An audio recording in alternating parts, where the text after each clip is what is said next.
દેવાધિદેવ મહાદેવના સાનિધ્યમાં સોમનાથ સ્વાભિમાન પર્વની ઉજવણી થઈ રહી છે, જેમાં સોમનાથ સંસ્કૃત પાઠશાળાના ઋષિકુમારો આકર્ષણનું કેન્દ્ર બન્યા છે.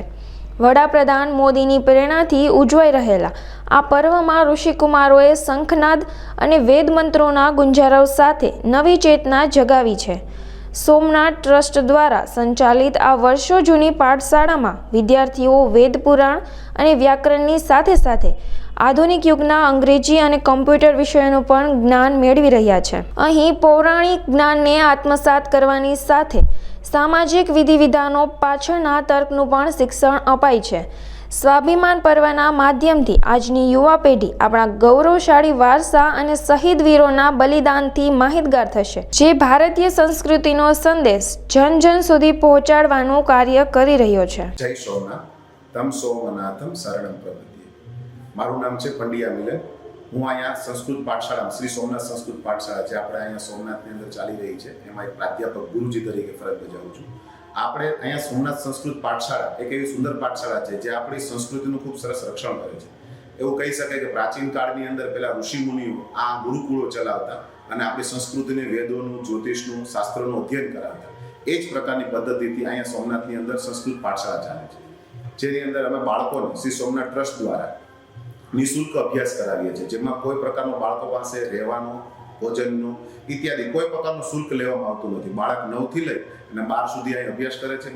સંસ્કૃત વિદ્યાલય જેમ કે શ્રી સોમનાથ સંસ્કૃત યુનિવર્સિટીમાં આગળ અભ્યાસ કરે છે બાળક અને PhD સુધી આગળ વધી શકે છે. અને આપણે આ સોમનાથ સંસ્કૃત પાઠશાળા આપણા સંસ્કૃતનું રક્ષણ તો કરે છે અને સમાજની અંદર આપણી સંસ્કૃતિનો પ્રચાર પ્રસાર થાય એ હેતુથી આપણા પ્રધાનમંત્રી શ્રી નરેન્દ્રભાઈ મોદી એની દીર્ઘદ્રષ્ટિથી આ પાઠશાળા ચાલે છે. અને સોમનાથ ટ્રસ્ટ આની અંદર આટલો બધો ઉત્સાહપૂર્વક ભાગ લે છે અને બાળકોને એક નવી દિશા આપવા માંગે છે. તેના માટે ઘણી વખત આપણે સંસ્કૃત પાઠશાળાની અંદર ઘણા બધા વિષયો રાખેલા છે. એમાં આપણે જોઈ શકીએ છીએ કે વેદ છે, પુરાણ છે, જ્યોતિષ છે, વૈદિક ગણિત છે. અત્યારે તો આધુનિક સમય પ્રમાણે જોઈએ તો આપણે છોકરાઓ અંગ્રેજી પણ શીખે છે અને કમ્પ્યુટર પણ શીખે છે, જેના કારણે તે બહારના સમાજ સાથે એ કનેક્ટ થઈ શકે અને આપણી સંસ્કૃતિને સમજાવી પણ શકે. આપણી ઋષિ પરંપરા જળવાઈ રહે તેના માટે તે બાળકોને ગૌશાળાની અંદર એક નૈસર્ગિક વાતાવરણ મળે, એટલે વડલા નીચે ગૌશાળાની ગમાણમાં અલગ અલગ રીતે ત્યાં અભ્યાસ કરે છે અને બાળકો જ્યાં કર્મકાંડ શીખે છે એનું પ્રેક્ટિકલ પણ મળે. અને તે વિશેષ આપણી અંદર જોઈ શકીએ કે આનો પ્રચાર પ્રસાર થાય એટલે સમાજને શું ઉપયોગી થાય. આ બાળકો તો આપણે જોઈ શકીએ કે છોકરા બહાર નીકળે તો અત્યારની નવી પેઢી જે છે એ સંસ્કૃતિ અવગત નથી, તો એ વગેરે વગેરે માહિતી માંગે છે કે ભાઈ આ પૂજા શા માટે છે, તિલક પછી અક્ષત શા માટે છે, લગ્નની સપ્તપદી શા માટે છે, 16 સંસ્કાર શું છે.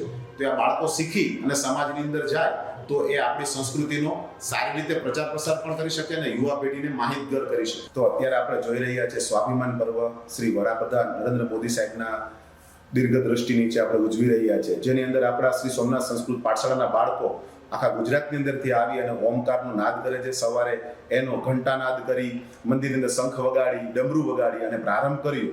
અને આ સ્વાભિમાન પર્વ ઉજવવાનું કારણ જે છે કે અત્યારની યુવા પદ્ધતિ, જે યુવા જનરેશન છે, જે આપણે અત્યારે જેનજી શબ્દ વાપરીને કહે છે કે જેને ખ્યાલ જ નથી કે આપણો આ વારસો શું છે, 1000 વર્ષ પહેલા આ મંદિર સાથે શું થયું હતું, એ લોકોને, એ નવા પેઢીને, નવા બાળકોને ખ્યાલ થાય, આ જનરેશનને ખ્યાલ આવે કે આમાં કેટલી આહુતિઓ દેવાની, કેટલા લોકોએ પોતાનું બલિદાન આપ્યું હતું. અમીરજી ગોહિલ, વેગડા ભીલ, આવો બધો આપણો ઇતિહાસ રહેલો છે. કેટલી વખત આને લૂંટ્યું હતું અને એ લોકો સુધી માહિતગાર થાય અને સોમનાથ દાદાનું મહત્વ શું છે એ લોકો જાણતા થાય અને આ યુવા પેઢીને મહત્વ ખ્યાલ આવે આપણી સંસ્કૃતિની, સનાતન સંસ્કૃતિ શું છે, એના માટે પોતાનું બલિદાન આપી દેતા, સર્વસ્વ પોતાનું આપી દેતા. તો અત્યારની યુવા પેઢીને આ વસ્તુને જાગૃતતા થાય એના માટે આ પર્વ ઉજવી રહ્યા છે.